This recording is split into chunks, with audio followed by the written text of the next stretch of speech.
Hello, everybody. We are going to look at Bilbo Baggins' character development in the original book, The Hobbit. And our background there is a complete map of Middle-earth. So here is J.R.R. Tolkien, who wrote it. Originally in 1937. He was born in South Africa in 1892, moved to the UK pretty early on, and served in World War I on the British side. By the end of the war, all of his close friends but one were dead. That had an effect on him. He became professor of Anglo-Saxon at Oxford, and one day, for some reason, wrote on a student's blank exam paper, "In a hole in the ground there lived a hobbit." And it kind of grew from there. This is a picture of him later in life, and it's the one that was on the back of the paperback that I memorized when I was a little bit younger myself. So Bilbo is a hobbit, young fellow about, well, actually middle-aged, about half our size, and can be looked at as kind of a not serious figure, but later on, it's got to be taken seriously. He goes through quite a lot. Originally, he doesn't want any part of any adventures, and then one day, Gandalf shows up and activates his adventurous side, and he just takes off for no apparent reason with some brand new dwarvish friends to go get their gold back from the dragon, because that's not hard at all. Well, he has to learn a lot very quickly. So, as Tolkien believed, an ordinary person can do a lot of great things. You just gotta keep at it. And you can go back to the way you were before. Uh, so he is put to the test time and again, and he grows every time. Finally, he becomes the leader of the expedition. And this is all just terribly British. Uh, you're not supposed to make a fuss, but you're supposed to do your job without calling attention to yourself. That's kind of what he did. He might even have grown up quite a lot. That's an interesting paper by an undergrad. So symbolism, lots of symbolism. We're going to do the ring first, which is turns out to be a whole lot more than he thought. He just, in the book, he happened to pick it up in pitch dark, put it in his pocket reflexively, and turns out it made him invisible, which helped him escape from Gollum and find his dwarf friends again on the other side of the Misty Mountains. But you know what?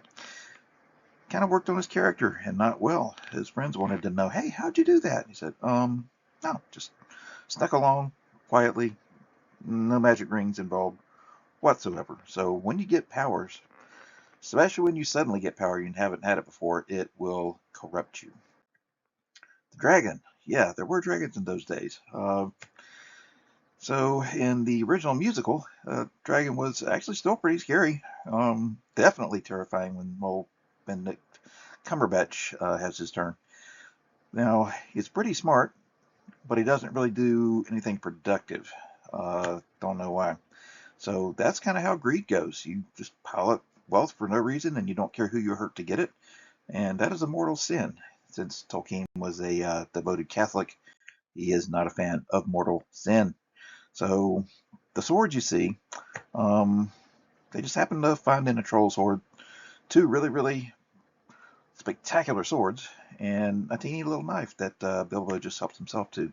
Elrond explains that they were made in Gondolin, and they glow blue when orcs are around. And Bilbo, by this time, he's considered worthy by the narrator to have the same blades as kings and wizards. Speaking of wizards, here is Gandalf. He is not just a kindly, irascible old man who knows some stuff. He is way more and way older than he appears. He's the only one among the wise, as Lord of the Rings explains, that goes in for Hobbit lore. And he makes friends with these dwarves and keeps pulling them out of one jam after another. Finally leaves them in the care of Bilbo just when things appear their worst. Turns out he had to go take care of the necromancer, which nobody else could have done, and that's a clue that he is a lot more than we think he is. Children's book. It has been said this is a children's book written for Tolkien's children. I'm not sure about that, but it sure can be a children's book and was made into a cutesy animated musical. And Did see it when it came to TV. I'm that old. Uh, wasn't that fond of it then, but I see it really has its place.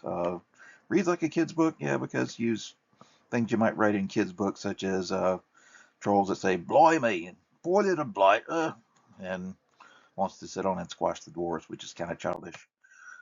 But as we go on, boy, do we get some higher quality villains here. Smaug shows his true character, burns a lake town to the ground, rather to the waterline, but gets killed a few minutes later. So the lake men kind of want their money back. The elves kind of want their share of the treasure for some reason.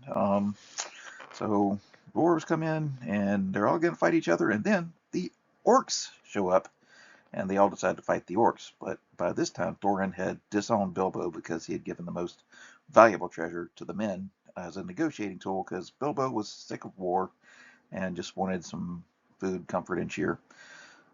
After the Battle of Five Armies, Thorin had to kind of agree with him just before he died. Very sad. So, conclusion, wow, Bilbo kind of grows up for a grocer to a burglar. Wishes for home, but he still gets stuff done. And he makes his liabilities into assets. And when they reach the mountain, it says flat out, he had become the real leader of their adventure. Overcame his worst fear, which was to take on the dragon and beat him. And he just took a small reward, but also a coat of mithril that turns out in Lord of the Rings is worth more than the entire Shire. That's pretty good.